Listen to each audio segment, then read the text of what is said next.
estilosa, sejam bem-vindos a mais uma entrevista aqui no canal Programa de Estilo. Eu vou receber uma convidada, outra mulher dessa rede importante que eu tenho falado para vocês, candidata vereadora aqui em Palmas. Antes eu já vou pedir para você se inscrever no canal, ativar as notificações e enviar a entrevista com as amigas. Eu quero muita interação de vocês. Eu estou aqui com a Eliane Concesso e eu queria que você se apresentasse. Eliane, seja muito bem-vinda.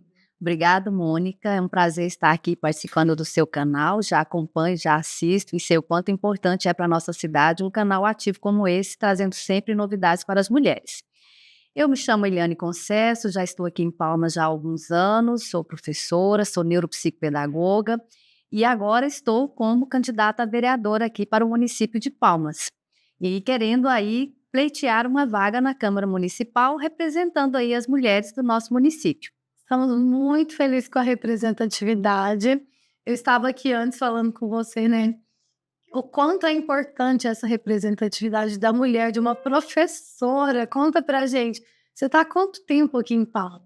Então, eu já estou aqui em Palmas praticamente há 25 anos, 26 anos, né? Eu vim de Goiânia, meu esposo foi transferido, viemos para cá e eu comecei aqui praticamente com Palmas, né? Quando cheguei aqui, bem recente a cidade, logo eu já tinha minha formação, comecei a trabalhar, trabalhei na rede municipal, na rede estadual e na iniciativa privada. E paralelo a isso, eu fui investindo na minha profissão enquanto educadora, né? Mas na educação eu não fiquei somente na sala de aula. Eu também fui gestora. Eu entrei para trabalhar numa instituição que é multinacional, que está presente aí em vários países no mundo inteiro, e aí concorri a um cargo de direção geral.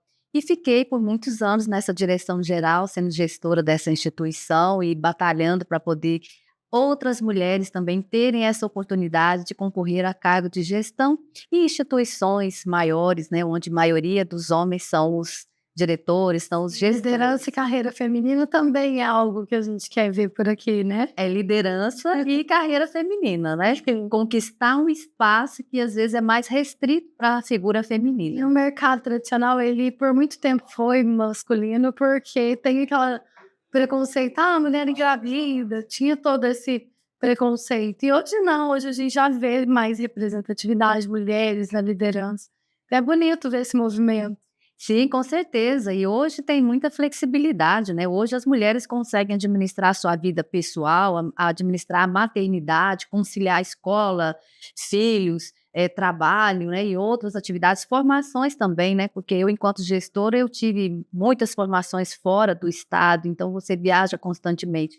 Mas tudo isso a gente consegue aliar com um bom planejamento, com boas estratégias e participar ativamente da gestão. Vamos falar um pouco mais sobre isso, então. Estávamos falando das especializações, reciclagens, o quanto é importante, né? A gente está sempre em busca de conhecimento.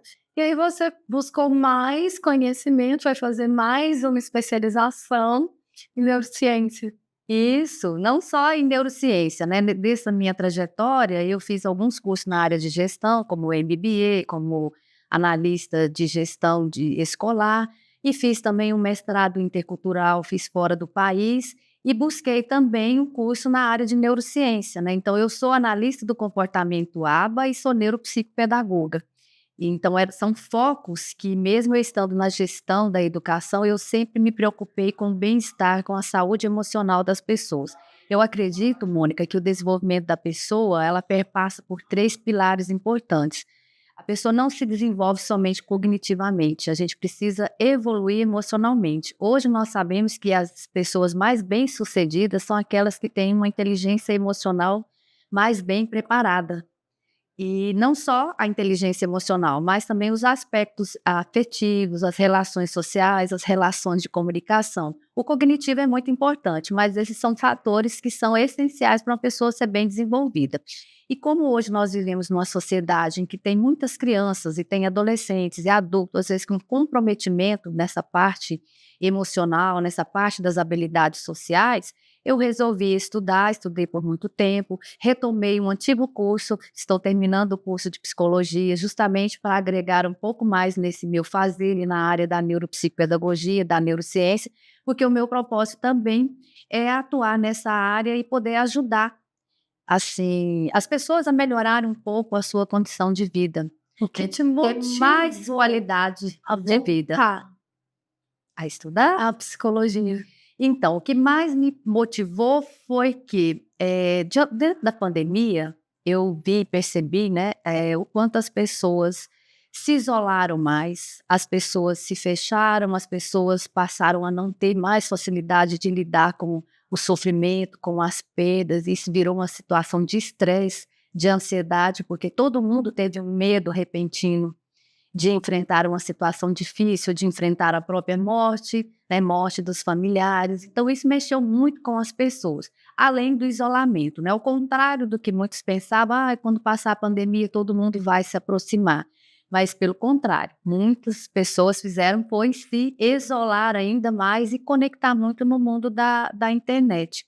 E hoje nós sabemos que as relações sociais, as habilidades de comunicação, elas são importantes e são fundamentais para que a pessoa viva bem, para que a pessoa tenha bem-estar, para que a pessoa tenha saúde, para que a pessoa possa ser bem realizada naquilo que ela faz, para que ela possa ter paz e alegria, né? E para isso, muitas pessoas não conseguem pedir ajuda. Então, eu entrei com o objetivo de divulgar bons conteúdos, de falar sobre esse assunto, de falar que tem alternativas que nós podemos fazer para ajudar a melhorar a nossa saúde emocional e a nossa condição de vida, né, no sentido assim, não apenas nos aspectos materiais, mas principalmente no aspecto emocional e até independente de religião, no aspecto espiritual. Nós vivemos num mundo conturbado, num mundo acelerado e às vezes a gente precisa ter paz, né? E é diferente religiosidade de espiritualidade, né? Sim, é diferente, né? Espiritualidade é algo que todo mundo precisa, não né? necessariamente de uma religiosidade, mas a espiritualidade ela tem que fazer parte, né? A gente tem que ter aquele momento em que você pare e que você pense na sua espiritualidade, que você tenha um momento de qualidade para você e que você possa cuidar da sua saúde. Então, no canal nós falamos bastante sobre autoestima, autocuidado, sobre autoconhecimento. E justamente são os fatores essenciais que hoje as pessoas preocupam muito em trabalhar. É uma jornada extensiva de trabalho, praticamente a gente convive com pessoas que trabalham mais de 16 horas por dia, 18 horas por dia, é uma vida corrida, né? E percebe e vai deixando de perceber pequenas coisas do seu dia a dia e que são essenciais, né? Eu falei outro dia com um grupo de professores que o fato de você apenas parar e respirar já te traz tranquilidade. Agora você tem que fazer a escolha desse tempo, né? Você tem que saber, não, eu vou parar agora, eu preciso parar, eu preciso olhar para mim, cuidar de mim e depois administrar as coisas. Estou fazendo uma formação e a minha professora fala isso mesmo. As coisas que estão à minha volta. Aquela emoção, ela precisa ser acolhida e você precisa respirar em 3 segundos, assim. Porque é verdade, aquela coisa que a gente fala para o filho, respira, calma. Funciona. Sim, funciona e a gente deveria fazer isso constantemente. Eu falo assim para as pessoas, eu aprendi isso com uma psicóloga que me ajudou há um tempo atrás e ela falava, conte até 6, prenda a sua respiração, solte a respiração, porque isso oxigena seu cérebro e você consegue pensar até melhor. Isso se chama também controle inibitório. É melhor do que você impulsivamente agir sem ter aquele raciocínio. Outra coisa muito importante que você disse foi sobre o digital. Tudo tem lados muito produtivos, nós não teríamos acesso a tantas pessoas, informação, conhecimento como temos. Então facilitou muito, mas gera uma confusão. Ao mesmo tempo que você tem oportunidade de buscar muito conhecimento e informação, tudo que tem ali dentro das redes é muito bagunçado, confuso, porque é um excesso, muita gente falando de muita coisa ao mesmo tempo. Então, se você não segue uma pessoa, né, em que você se identifica, uma pessoa que você confia, você corre o risco de ficar mais perdido ainda. Então, a gente vê redes sociais precisando realmente ser interditadas. Sim. Fala mundial, isso eu nem falo só a nível Brasil, como foi o caso do X, mas o TikTok também ali nos Estados Unidos, a gente está passando por isso. E eu falo muito no canal durante as lives, gente, vamos evitar aí discussão, vamos procurar fazer um detox da rede do que a gente faz bem, qual é o canal, qual é o conteúdo que você está consumindo, vamos focar realmente nisso, né, que é o que me tocou. Você disse: "Eu quero compartilhar muito conteúdo de qualidade", e tá muito alinhado com o canal. Isso, então, é porque assim, eu falo que nós temos hoje um mar de informações. Mas esse mar de informações, né, que tem sem limites, né, que a gente não consegue encontrar uma fronteira, a gente precisa ter um filtro onde a gente possa tirar dessas informações o conhecimento, porque não adianta também você ser muito informado de muitas coisas e não ter o conhecimento para aplicar no dia a dia. Então, a gente tem que fazer essa transposição, eu falo que é uma transposição didática, é você pegar um conhecimento, pegar uma informação e transformar essa informação em conhecimento. E aí, com esse conhecimento, você vai aplicar na sua vida diária, na sua vida profissional, pessoal, enfim, né? Então, eu vejo assim, as redes sociais são interessantes, é muito bom, abriu um leque de oportunidades para a gente, né? Ela tirou os territórios, rompeu com as barreiras físicas, né, com as barreiras arquitetônicas aí que a gente tem. Mas ela também trouxe um certo perigo, porque a gente precisa saber quem é que eu estou ouvindo, qual é a contribuição desse conteúdo para mim, isso de fato é E os verdade, gatilhos, né? né, aquela informação tá me gerando. Aquela informação está me trazendo um gatilho que é um gatilho positivo ou vai me trazer um gatilho negativo, isso vai contribuir para me levar a uma depressão, uma tristeza, uma ansiedade ou um Cuidado, né, com o isolamento. conteúdo. Então é o cuidado mesmo com o conteúdo, né. Então acho que é um campo muito bom, a gente tem uma oportunidade de levar coisas positivas para as pessoas, principalmente para aquelas pessoas que às vezes não têm muito acesso, e ali pela internet é a forma dela aprender. É a forma dela escutar coisas boas, escutar coisas positivas, agregar para você. Mas a gente precisa ter filtro, né, saber quem é que nós E estamos tem que ter muito escutando. autoconhecimento E pra isso. autoconhecimento para isso, né, e ter domínio também e controle da impulsividade, porque muitas vezes você escuta ali uma notícia, uma informação e sai replicando sem saber se aquilo ali realmente é verdadeiro, né. Então isso aí às vezes a maioria, né. Então às vezes a gente precisa ter esse autodomínio, esse controle. E quanto antes nós tivermos, antes a gente passa para os filhos, porque eu me lembro de não saber lidar e também ser orientada por profissionais da área da saúde mental, falar: "Não, quando seu filho estiver bravo ou brigando com um amiguinho, não souber o que fazer, você fala para ele: respira, sai de perto". Então, Sim. mesmo quando ele está no colégio e tem alguém atípico, alguém, eu falo: "Meu filho, você tem que ter muita paciência, essa criança não consegue controlar igual você. Você você não consegue perceber o quanto é difícil para ela só respirar e manter a calma como é para você". E aí ele chega contando: "Ela jogou a bolsinha na minha cabeça, ela me bateu. Ai, mãe, tem que ter muita paciência mesmo". E eu falo: "Tem, meu filho, porque é uma criança atípica, é diferente de você". Então, hoje a conscientização é mais fácil. Então, essa é uma das bandeiras que eu defendo, Mônica, é esse olhar para a criança neuroatípica, né, para a criança neurodivergente na sala de aula. Isso depende muito da gente. Eu falo que a inclusão, ela perpassa primeiro pelo nosso coração. Não é uma questão só de uma política, de políticas públicas ou de organização escolar. É uma questão pessoal.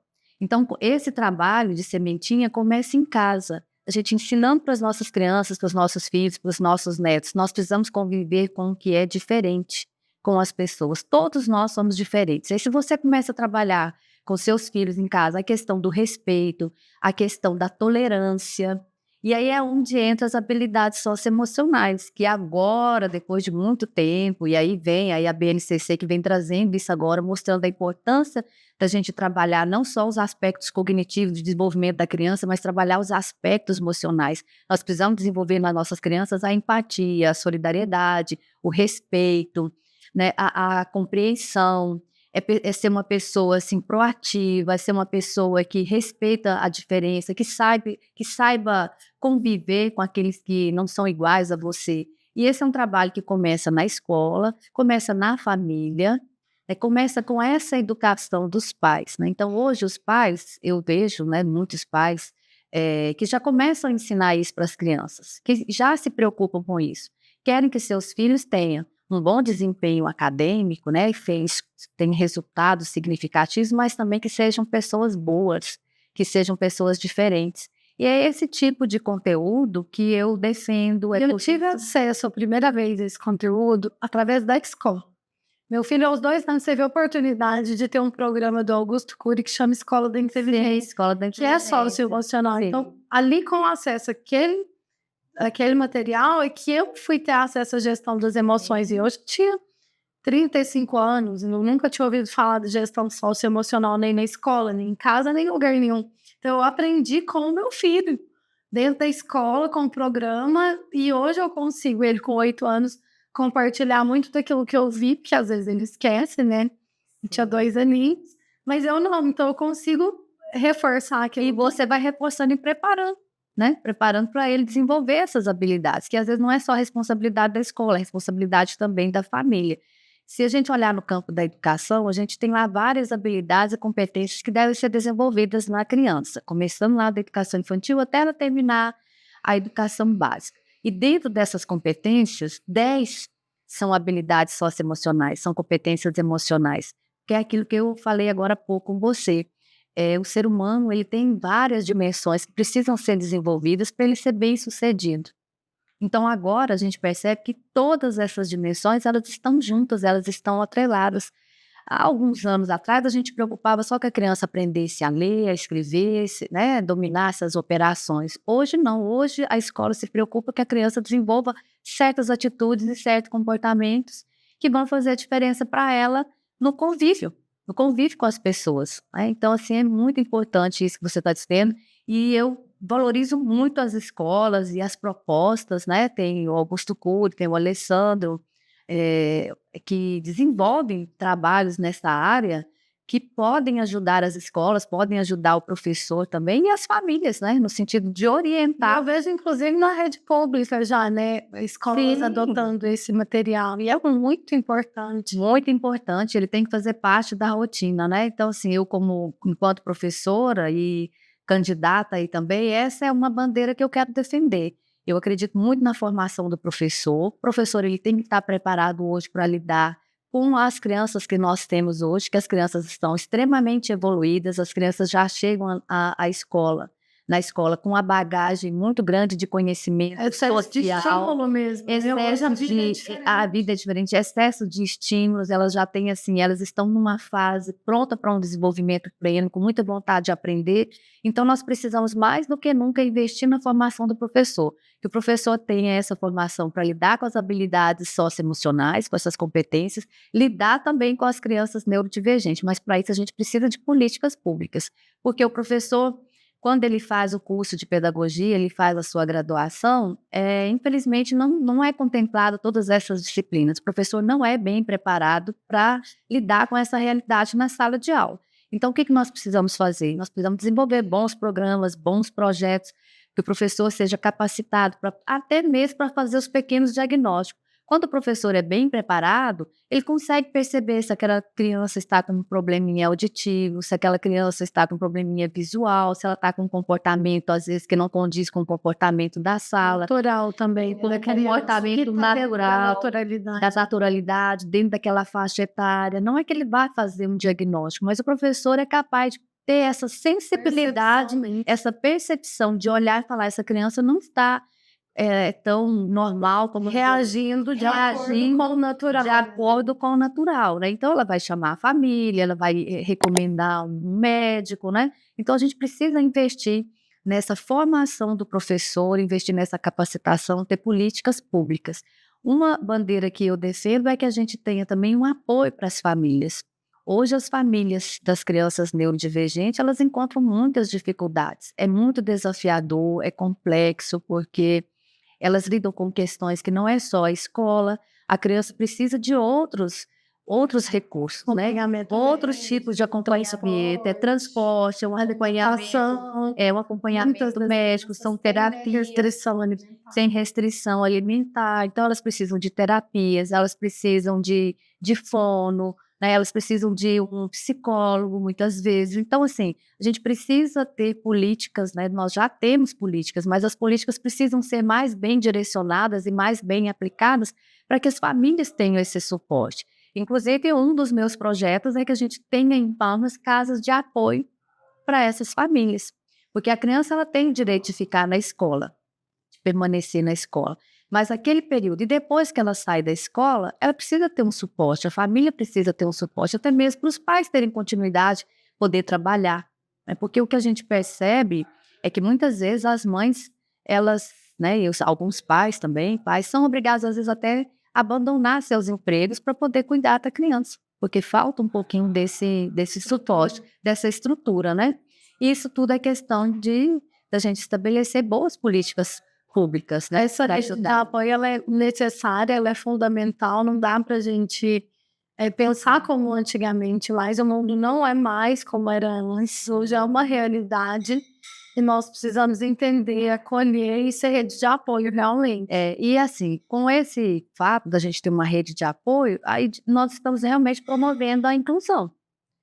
Né? E não a segregação, porque há alguns anos atrás a gente segregava, a gente isolava essa criança, isolava esse adulto que às vezes tinha Expulsava um da problema, né? escola. Expulsava da escola, não aceitava na escola, e era muito difícil, a família acabava tendo que isolar essa pessoa, e a própria vida dessa pessoa às vezes não tinha nem sentido. Hoje não, hoje com o suporte, com o conhecimento, com a tecnologia, com os tratamentos bem avançados que nós temos, com as opções que nós temos aí, com clínicas boas que ofertam vários serviços, né? Nós conseguimos dar uma qualidade de vida para essas crianças e para essas famílias. E dar um apoio também para a E é família. o que você estava me falando antes aqui da entrevista começar, que você precisa preparar essa criança para a fase adulta, vai chegar um momento que ela vai estar sozinha. Exatamente. Até o que me trouxe, né, o que me voltou a estudar, a voltar para o curso de psicologia, investir mais nessa formação da neurociência e da saúde, foi pensar nessas crianças depois de uma faixa etária. Porque a gente vê um cuidado assim, bem evidente com as criancinhas menores, né, ali na faixa dos seus 5 anos, 6 anos, que está na fase de alfabetização. Só que essas crianças crescem, se tornam adolescentes, se tornam adultos, e aquelas pessoas que são os cuidadores mais próximos, que é a família, muitas vezes acontece dessa criança, no decorrer da sua vida, esse adulto perder esse apoio. Então, a gente precisa preparar esse adulto, preparar esse adolescente para a fase adulta, para que ele tenha condições de ter suas atividades de vida diária, a gente chama até atividades de vida diária, que ele tenha esse suporte, que ele tenha condições de dar continuidade na sua vida sem depender tanto de uma pessoa, né? Claro que tem casos, tem situações que o adulto, o adolescente, ele vai sempre precisar de alguém, né, ao seu lado. Mas a maioria, tem grande maioria aí que consegue levar a vida, desde que a gente consiga estruturar e dar todo o apoio necessário para ele chegar na fase adulta bem preparado para E não lidar é com que isso. não existia, né? Na nossa época existiu. E de um jeito sem entendimento, Mas a gente sobrevivia, mas a gente, se parar para olhar, a gente percebe que tem piorado, eu acho que pelo estresse, pelo modelo de sociedade que a gente construiu, trabalhar demais, igual você falou, o excesso de trabalho, o estímulo aí da própria rede mesmo, com muita informação, que muitas vezes gera um gatilho ruim, então a gente tem visto piorar um pouco na questão de ver cada vez mais problemas emocionais, que é o que a gente está preocupado, né? Com os problemas não cognitivos também. Mas com os emocionais, né? O Brasil, ele se destaca entre os países aí do mundo como um dos que tem mais problemas emocionais. Entre o índice de depressão, o próprio índice de suicídio também na faixa etária dos adolescentes, né? Então, é um local, é um país que chama atenção em relação aos dados, né, da saúde mental. E nós precisamos fazer alguma coisa. Tem muitos bons profissionais já fazendo. Se você olhar, entrar, né, tem canais de YouTube aí, com médicos bons que estão aconselhando as famílias, né, que estão dando cursos e estão fazendo questão de que todo mundo participe. Gratuito, E gratuito, né? Muita informação gratuita que ajuda realmente as famílias. Mas nós precisamos ir além também.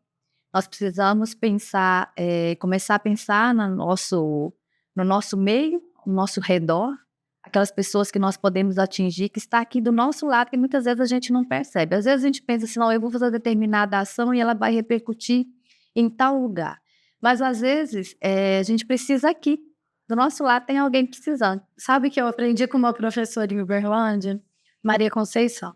Ela é cliente da loja da minha mãe. E ela é coordenadora da escola, de uma das escolas mais famosas de Uberlândia, museu, mais antigas. E minha filha estudava lá. E ela via muito na loja e ela falava: caridade a gente começa em casa. Caridade a gente começa em casa. E eu aprendi, assim, era uma frase que me tocava, porque é o que você falou.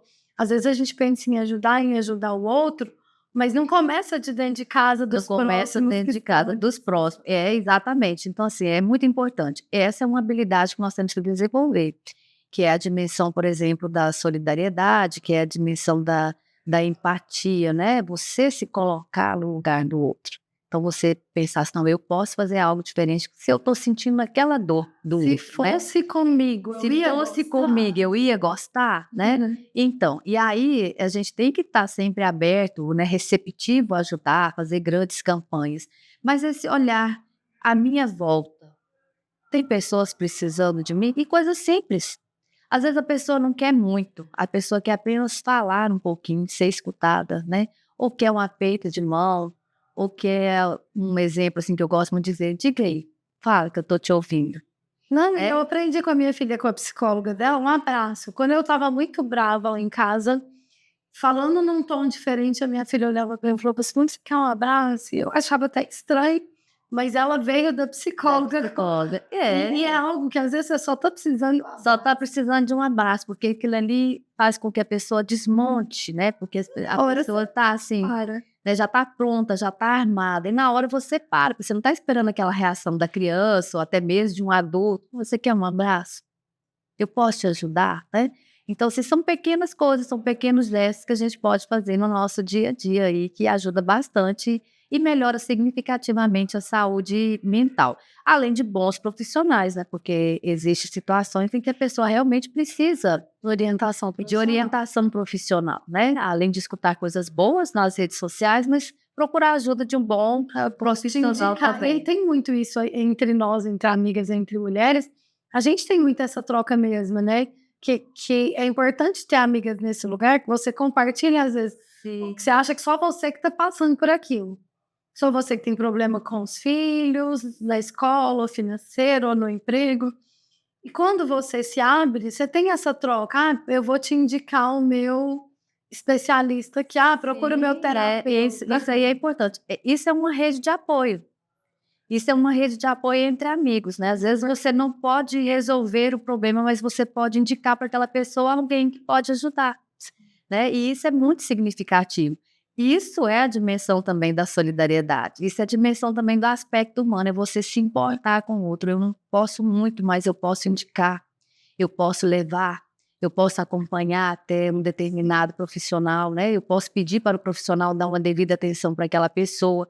Enfim, tem muitas coisas boas que a gente pode fazer nesse campo aí e que eu acho que vale a pena a gente investir, porque eu há muito tempo atrás eu escutei um autor argentino e ele falava que a gente precisava humanizar-se, que nós estávamos perdendo a humanidade, né? Então, assim, tem determinadas coisas que acontecem com a gente, né? Determinados fenômenos que acontecem no coletivo, que atinge todo mundo, não é à toa, né? É no sentido assim, vamos humanizar, vamos se colocar no lugar do outro. Nós somos humanos, né? Nós precisamos um dos outros para a gente evoluir, né? A espécie humana se evolui porque um ajudando ao outro, né? Então não é que é a lei da sobrevivência do mais forte. Claro que existe, né, muitas coisas aí, mas o sentido do humano é humanizar-se. E eu tive o privilégio de vir de uma família de 10 mulheres e ver muito esse movimento da solidariedade, da caridade, do apoio, da empatia. Isso tudo que você fala faz muito sentido de acordo com tudo que eu vivi. Porque não é só sobre o que a gente ouve, é sobre o que a gente vive, experimenta, é aquilo que você realmente pratica. Sim. Então eu pude ver a minha mãe, o meu pai, as minhas irmãs o tempo todo nesse movimento. E eu só percebi o quanto era significativo quando a minha filha falou que no trabalho ela fazia o mesmo movimento e que ela era elogiada e que ela percebia que era algo que vinha muito da nossa família, da minha mãe, das irmãs, das tias, do movimento que a gente tinha com esse acolhimento, essa empatia.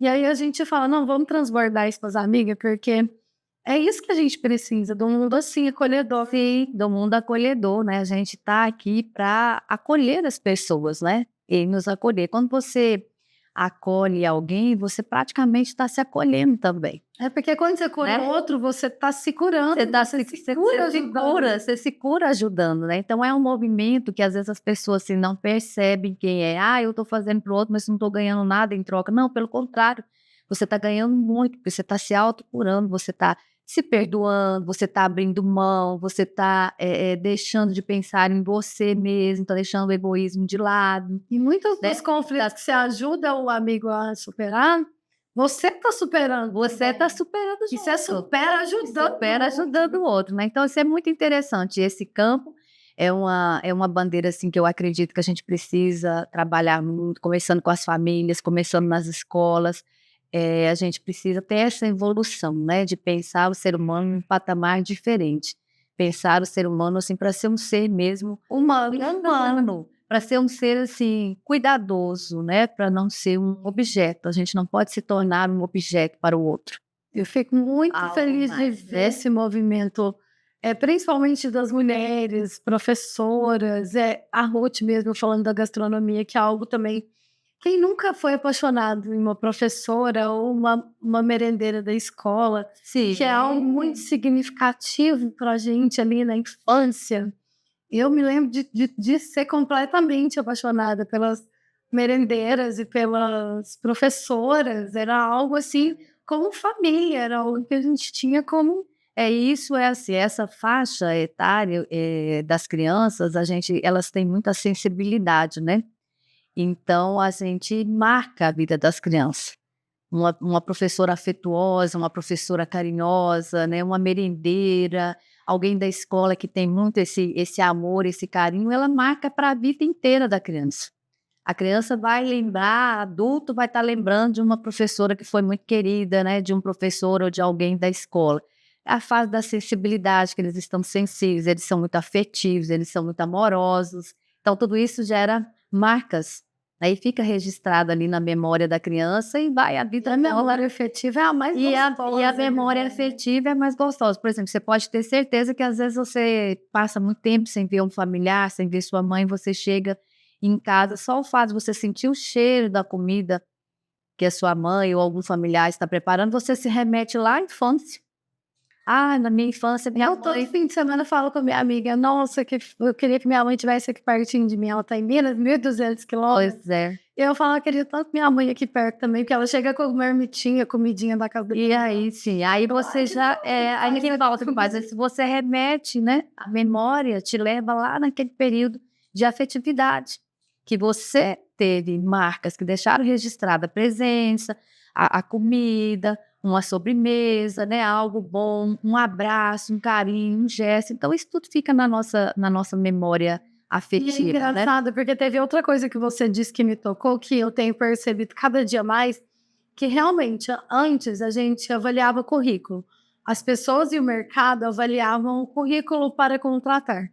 O que faz você entrar para uma empresa, ainda mais no corporativo, que é o que você falou, você vem de liderança no corporativo, pode ser o currículo, mas o que te faz permanecer nele é realmente a habilidade socioemocional. Exatamente, é a habilidade socioemocional, porque assim, a porta de entrada pode ser a sua formação, né?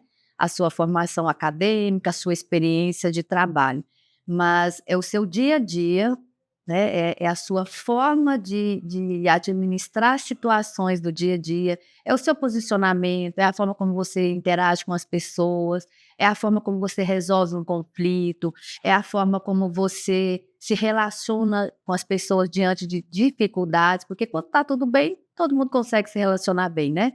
Então, assim, são essas habilidades emocionais, esse controle emocional que fazem as pessoas permanecerem em seu ambiente de trabalho. Não é nem o seu conhecimento técnico. O conhecimento técnico ele é muito importante, mas as habilidades socioemocionais são as que fazem você permanecer. Não só no ambiente de trabalho, até nas próprias relações. Sim. Seu controle emocional é que E Mas eu ainda permitir vejo, você estar bem nas suas relações. eu ainda vejo um movimento que a gente viveu e eu lamento muito por pais que ainda não se conscientizaram, porque eu vejo mães que ainda insistem naquele modelo de educação tradicional. E crianças, tia, eu não posso tirar menos que 9 que minha mãe vai me bater. E eu lamento muito, porque não importa o currículo dela hoje, as notas ali no boletim, porque essa criança ela não tem o menor controle emocional. Ela é uma criança que é descontrolada, ela emocionalmente não sabe lidar, e isso acaba muito mais atrapalhando essa pressão, essa cobrança de que ela não pode tirar menos que 9, porque ela vai apanhar.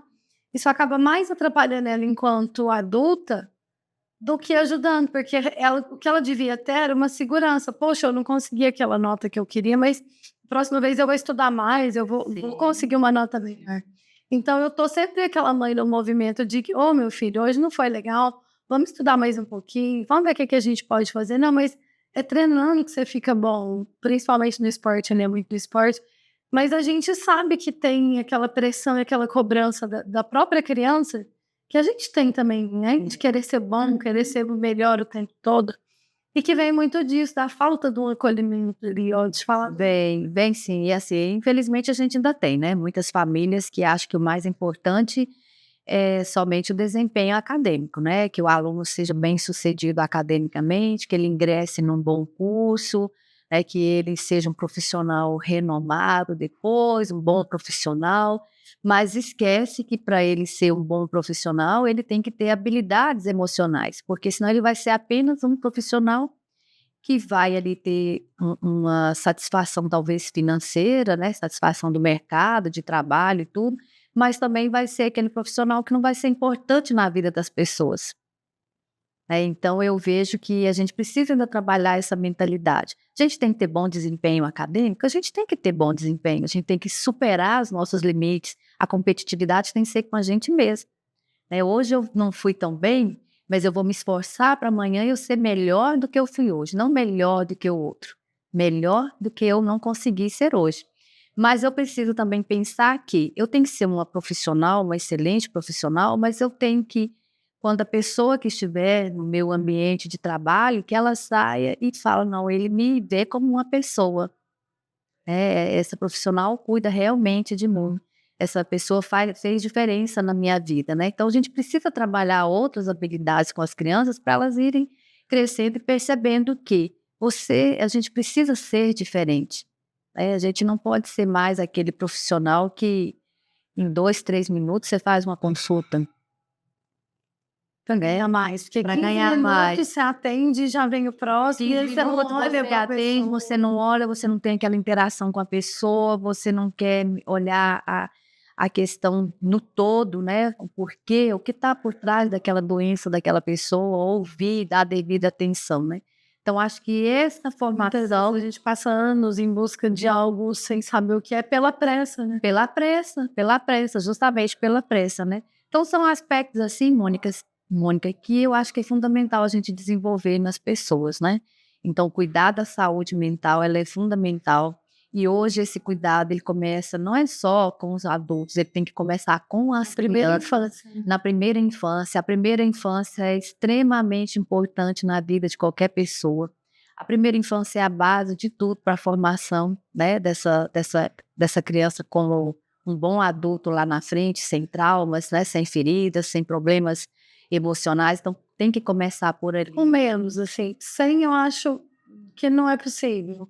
A gente sempre vai ter um trauma, algo, Sim, sim, mas o mas quanto menos tiver, melhor. Ou então preparar essas pessoas para para lidar com as lidar com as frustrações. frustrações, porque hoje, por exemplo, se a gente não cuidar, a gente vai ter crianças que não sabem lidar com uma frustração, não sabem lidar com um não. A gente já vê Nós já crianças temos se comportando porque não não pode ouvir um sabe não, não sabe ouvir um não, não sabe ouvir um limite da família ou um limite na escola. Então, a gente precisa fazer essas intervenções. E para isso a gente precisa capacitar bem os professores, né, ter boas políticas, investir mesmo na educação, assim, ser um país, eu digo assim, civilizado mesmo, né, civilizado dentro do âmbito da educação, da cultura, da valorização, né? Realmente gera gentileza. E ser pessoas mais gentis, né? Ser pessoas mais cuidadosas, acho que tudo isso é fundamental, né?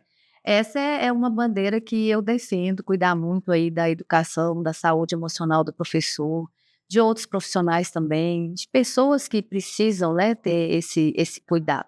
Eu me identifico muito com a causa, eu vejo a necessidade de realmente começar ali na infância.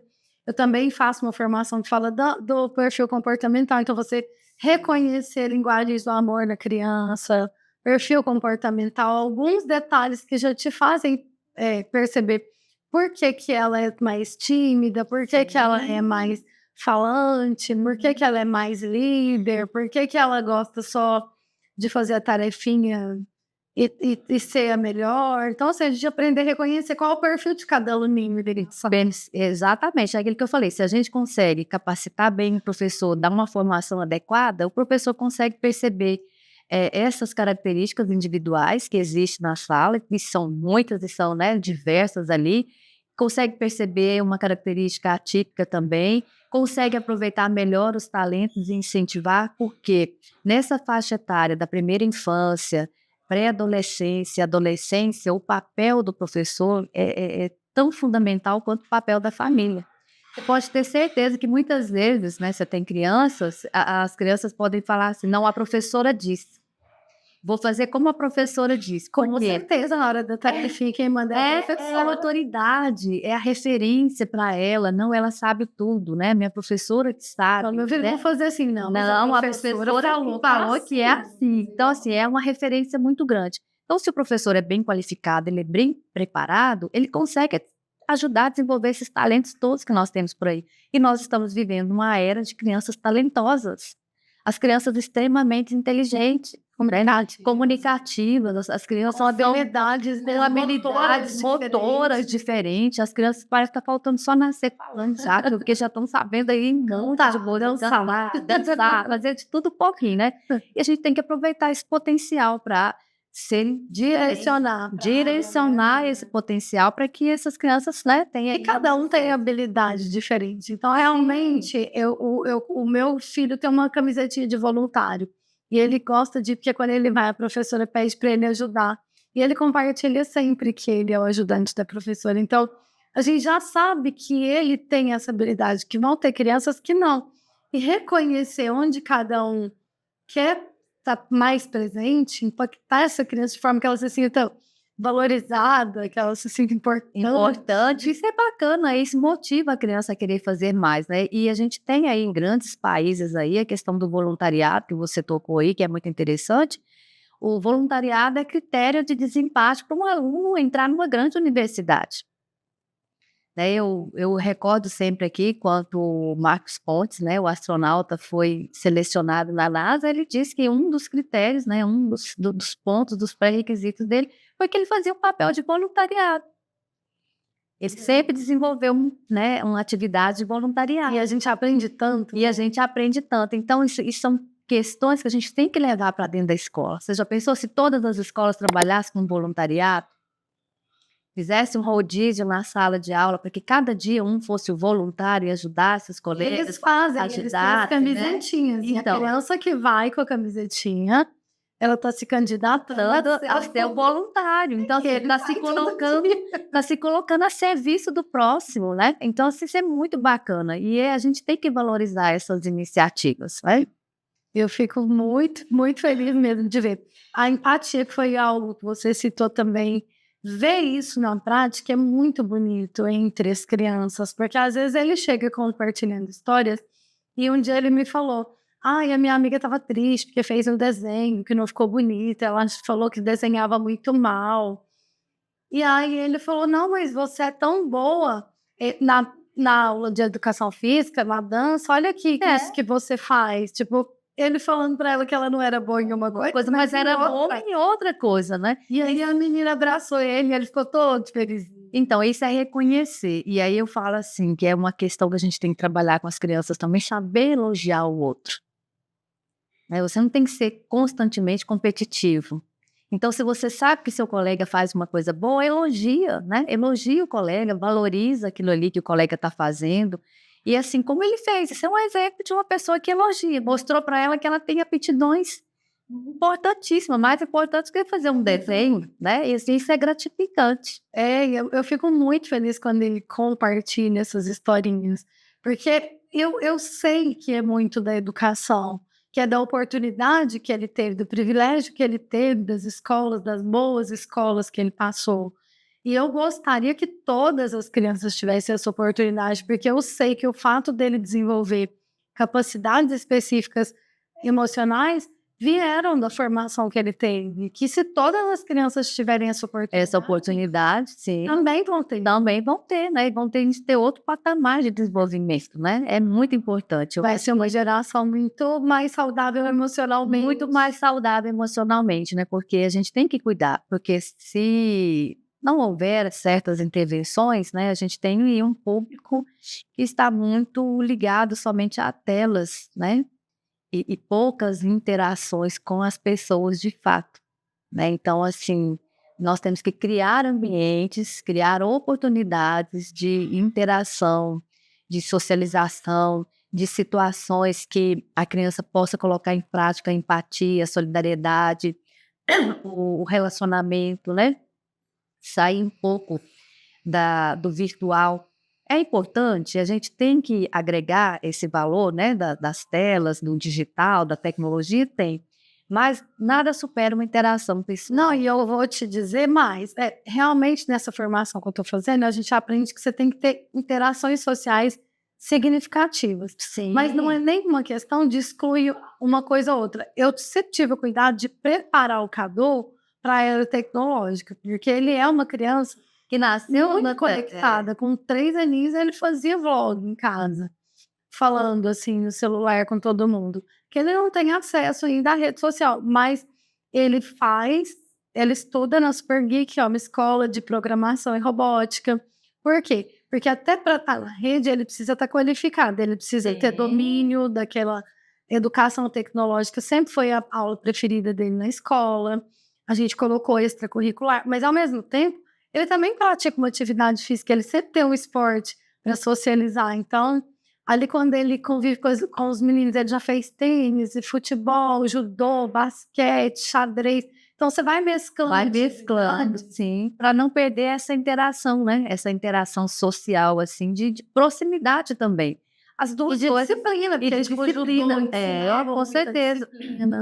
A gente tem que preparar a criança para esse mundo moderno que a gente está vivendo, né? Para que ela possa se sobressair e dar conta de enfrentar as situações, né? E ter um amadurecimento também dentro do seu tempo de desenvolvimento, que é importante também.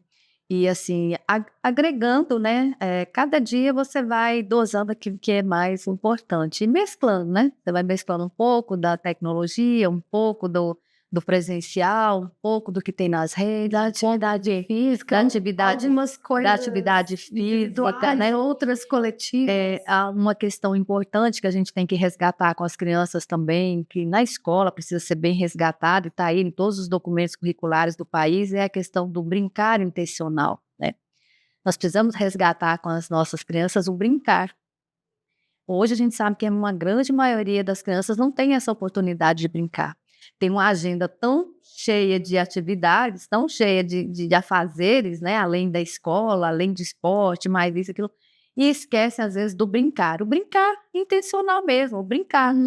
Aquele de sentar, de brincar no chão, de, né, brincar numa terra, de brincar num parquinho, de fazer assim, uma atividade. Então, o brincar ele tem que estar presente até o brincar sem brinquedo. O brincar sem brinquedo, né? E usar a criatividade. Hoje, um resgate que nós estamos, a pedagogia e outras tendências, né, estão fazendo, é você resgatar a questão do brinquedo espontâneo, natural. Você dá ali algumas coisinhas para a criança, ela cria um brinquedo. Com certeza.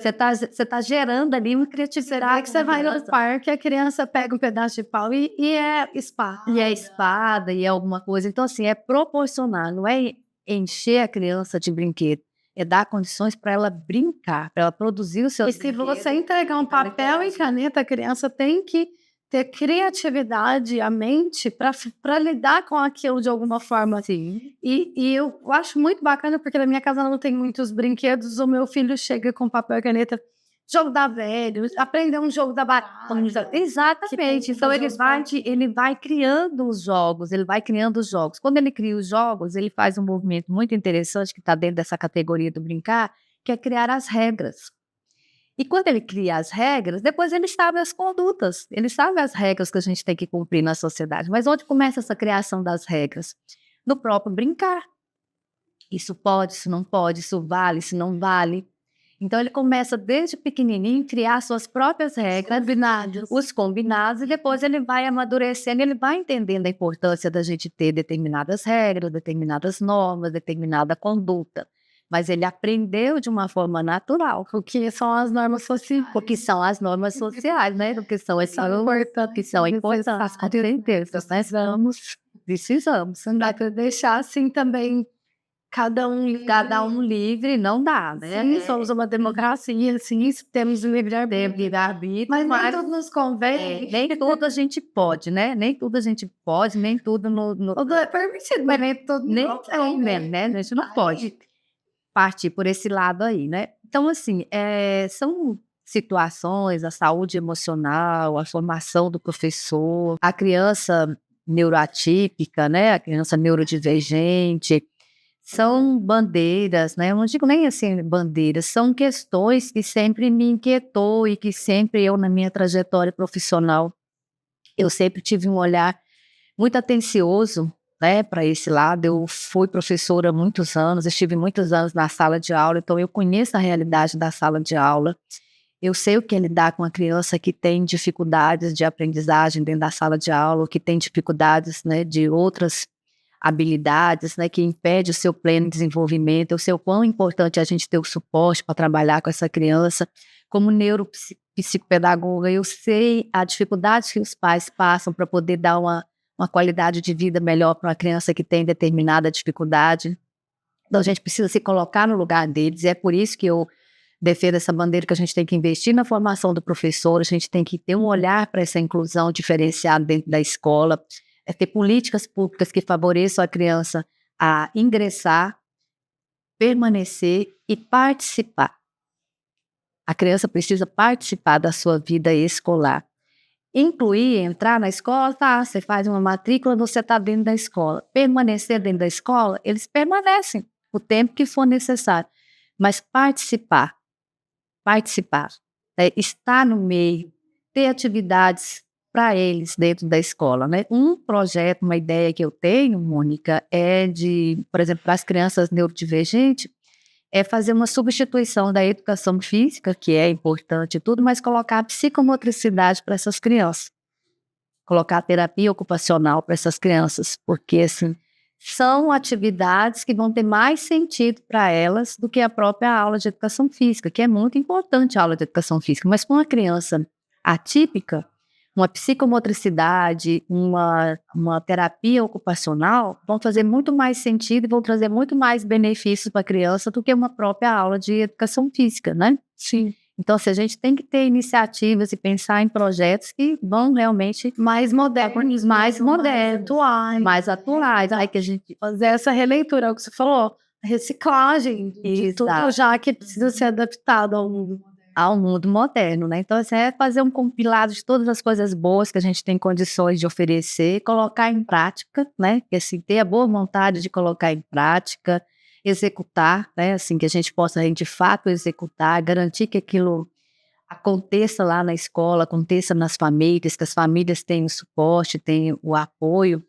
e a gente vê a transformação acontecer. E realmente a gente só é possível ver resultado se começar pela valorização dos profissionais, porque aí a qualificação realmente, sim, essa segurança, nós também falamos aqui antes da jornada tripla, né, dos professores, que tem aquela, além dos 3 turnos, ele ainda tem o planejamento. Exatamente. Então, o que nós precisamos fazer, né? O Brasil é o país que pode investir um pouco mais no seu professor, né?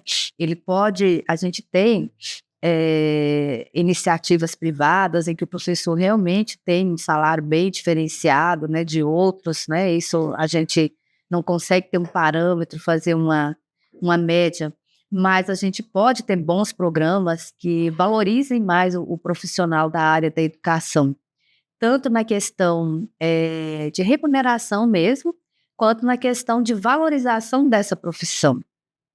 Porque hoje, se a gente for olhar, a gente está tendo um desestímulo na carreira para você ser professor. Se você sair fazendo aí uma entrevista, uma enquete com vários estudantes aí do ensino médio que vão prestar um vestibular, que vão fazer um Enem, você vai ver que uma minoria vai escolher uma licenciatura, porque já percebem a não valorização, né, dessas carreiras, dessas profissões e da profissão de professor, né?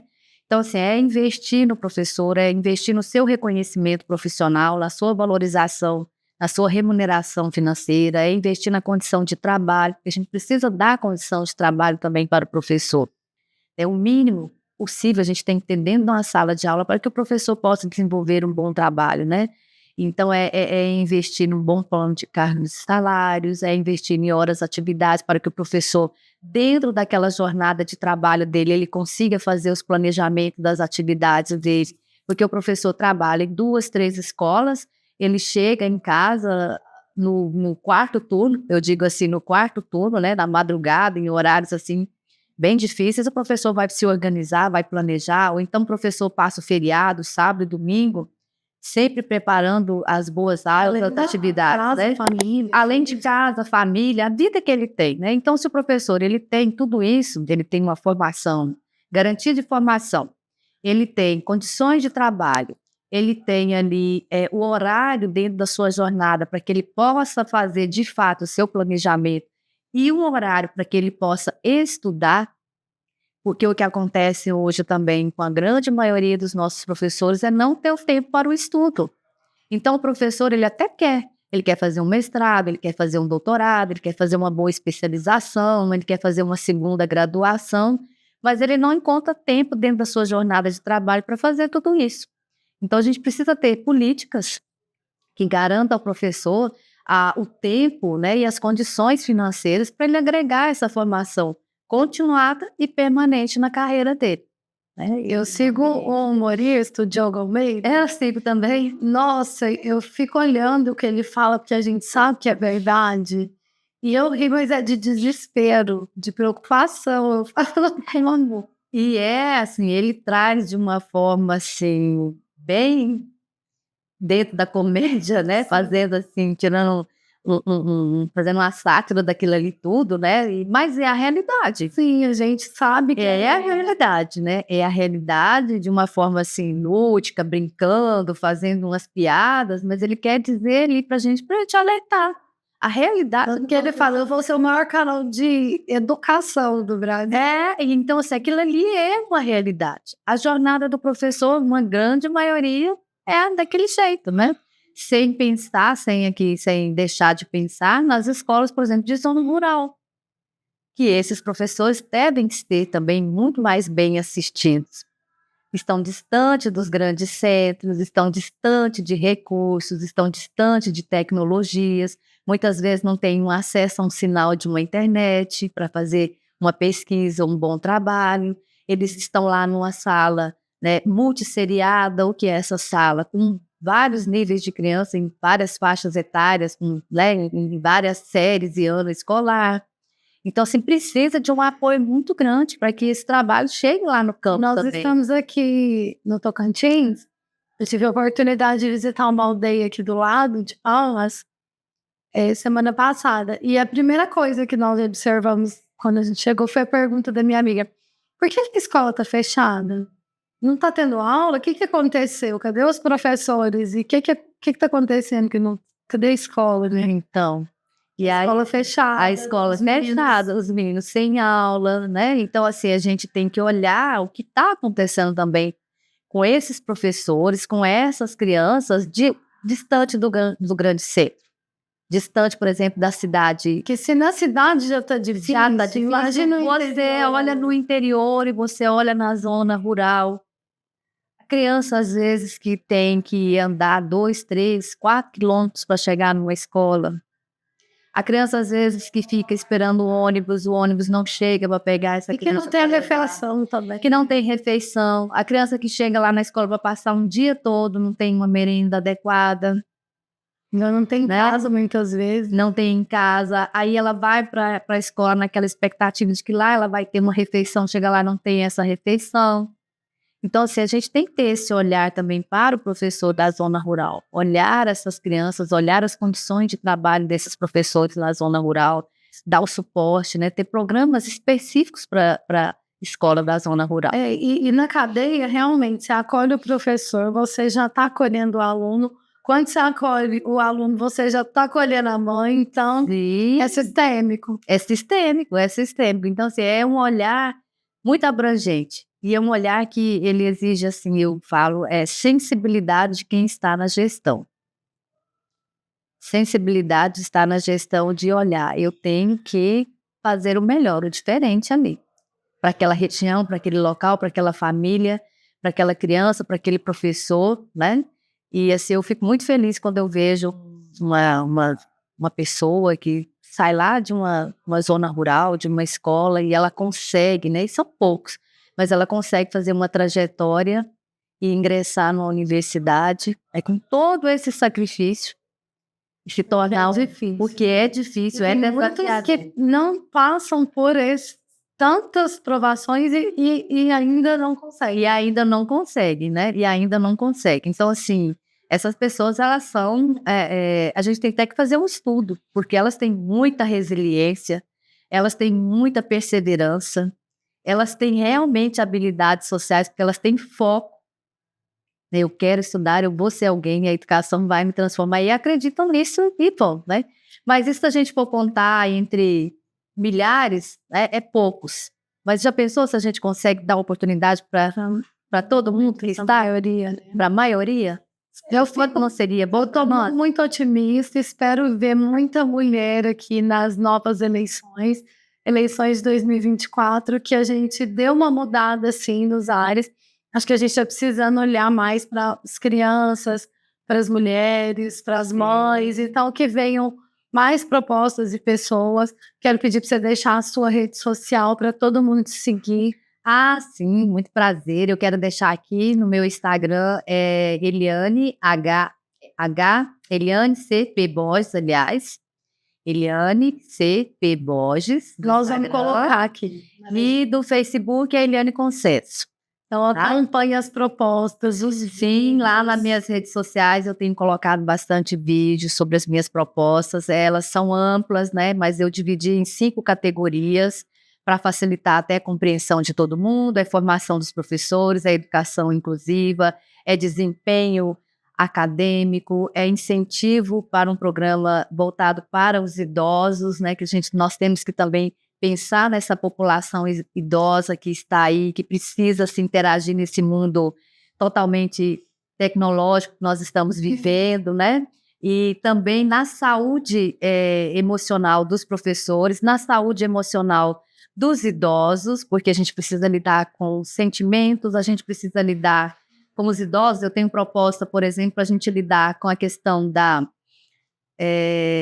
pessoas que estão vivendo sozinhas, das pessoas, às vezes, solitude, das pessoas que não têm um acompanhamento da família, das pessoas que lidam com medo da solidão, a depressão, a ansiedade, pessoas que perderam, né, o seu espaço, a sua casa, e às vezes estão em lares, né, em outros tipos de lares. Então, a gente precisa cuidar da saúde emocional dessas pessoas. E, principalmente, também, eu tenho uma proposta de uma alfabetização tecnológica para os idosos, né? Que eles possam aprender a se interagir nas redes sociais, criar ambientes de amizades, aprender a fazer cursos, né? A gente vê que tem tantos programas bons na área do artesanato, né? Então, a arte-terapia é um foco que eu tenho para os idosos também, né? E aí, me sigam aí e agradeço muito a oportunidade. Obrigada a você, Eliane. Eu estou muito feliz, muito animada com o movimento de tantas mulheres, né, unidas ali em prol realmente de políticas públicas que valorizem mais a nossa rede de apoio. É um privilégio receber você aqui. Eu Já quero a Eliane num quadro fixo aqui de saúde mental, falando de nós vamos da educação em todos os sentidos, desde o idoso a também a primeira infância, em todas as fases, né? A nossa vida a gente tem que cuidar da saúde mental desde a gestação, né? A saúde mental da mãe e da criança que está sendo gestada também, Muito, né? porque o ambiente hoje externo influencia muito nessa saúde emocional da criança que vai nascer.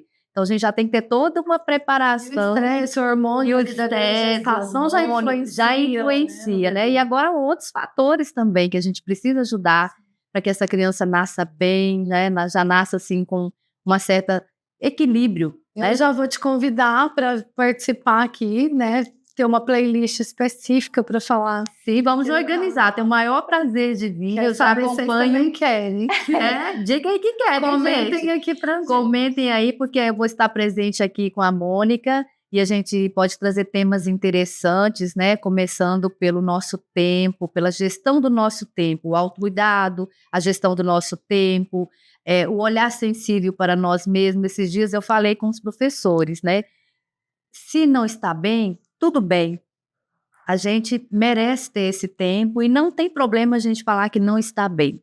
A gente tem redes de apoio e a gente só precisa buscar, né? Ouvir bons programas, ter acesso a bons canais como este, né, da Mônica aqui, já só de você tirar meia hora, 40 minutos e ouvir coisas boas, isso já faz uma higiene mental muito boa para você. Então faça parte da nossa rede. Inclusive, fazer um convite para quem quiser ser apoiador do canal, quem quiser ser patrocinador do canal, pode chamar aqui no nosso suporte, nós estamos abertos. Todo mundo que quiser vir aqui participar do bate-papo, conversar conosco sobre todos os temas do universo feminino, já deixo esse convite aqui para vocês. Muito obrigada, Eliane. Que agradeço. Muito obrigada a vocês que acompanham. Obrigado vocês aí que nos acompanharam. Um abraço e espero encontrar vocês aqui junto novamente em outros momentos.